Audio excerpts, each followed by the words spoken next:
Hello, just doing a quick review on the Spyridon MR, which I will quickly show you here.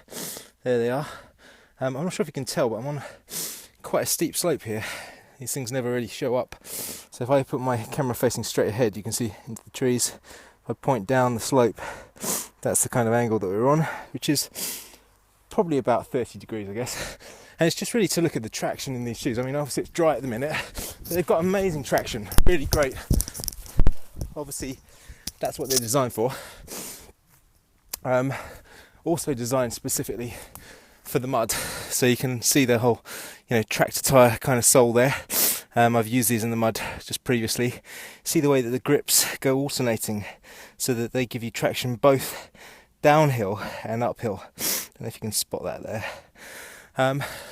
But these are the MRs because one of the things with this model is that because it's designed for mud running, hence the MR, is great for those kinds of races. And in fact, any Vibram FiveFinger is pretty good for a mud race. The original ones, which were like slick tyres, probably not your best choice. But my experience with them was that really interestingly, say, you can be the judge of that, is that first run I went out on, perhaps October, November 2006, in a pair of classics down a bridle trail in the middle of October. Thick mud as you can imagine. And what I noticed was that by about 15 minutes into it, my soles of my feet were starting to cramp. Oh, this is a bit weird, I've not had this before. What I realised was that I was using my toes to dig in and give me traction. And it was one of those aha moments where you suddenly realise that that's why I've got toes on the end of my feet, so they can dig into the ground and pull me along, just like a dog's claws digging into the ground. So suddenly, after whatever it was, 32 years of wearing shoes all my life and relying on the external grip on the shoe, you suddenly realise that intrinsically you've got a gripping mechanism built into the foot, and that no other shoe allows you to actually use that. So the Vibram FiveFingers have become uber popular with mud runners for that very reason, and also because they're so tight to the foot. The old classics, that pair actually on that same run, I was going down the bridleway, and I suddenly realised that I'd lost the shoe about 6 or 7 metres back up the trail. But it felt so barefoot, and the shoes were full of mud. They're classics, so they didn't have the strapping over the top, so they just literally got suctioned off my foot as I picked the foot up out of the mud. They got left behind in the mud.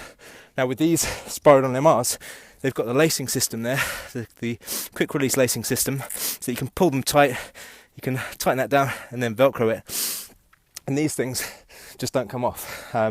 So that's another reason why people like them for the mud races. On top of that, they don't have big bulky sole units off the side. Essentially, they're foot-shaped sole units, so they don't pick up additional mud. So they don't really get any heavier when you're running in mud either, compared to a running shoe. And on top of that, they don't have any materials to soak up the water, so they stay nice and lightweight.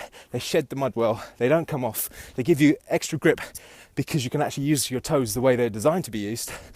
And on top of that, at the end of a lot of mud races, I don't know if you've ever been to one, but there's often a big pile of old shoes that people are essentially just throwing away because they're just dead, having been exposed to that much mud. Well, the FiveFingers, of course, the entire range is machine washable. I would just hose them down in the back garden, chuck them in the washing machine, and they come out looking good as new. So anyway, that's a brief rundown of the grip side. On top of that, there's also the cocoon technology that's within the sole. So cocoon technology is through the window there, and I don't know if you can make that out at all. Maybe just a little bit through there, struggling to focus. But that cocoon technology is designed so that if you hit something sharp like a stone, let's put that in the middle of the trail here, if that's up and you're running along and you come down on it like this, ooh, let's get the filming right, come down on it like that as you're running, well, the cocoon, essentially, imagine the stone bashes up into the cocoon. Can't show you while I'm holding this. It bashes up into the cocoon and it spreads the force laterally across the mesh, essentially. And what that means is that you don't get so much force going up into the foot, but the force goes laterally across the mesh, and that means that you get a smoother ride on rough terrain, like natural terrain, and you're not going to get so much sort of stone bruising or bruising from hitting roots in the forest and so on. And at the same time, it's of course extremely thin. This mesh is less than 1 millimetre thick, and it's extremely flexible, so you can still wrap your foot around the roots and the stones without compromising the function of those 33 joints in the foot. So anyway, that's my little roundup. Slightly longer than anticipated, but hope you got something from that, and we'll speak soon, no doubt.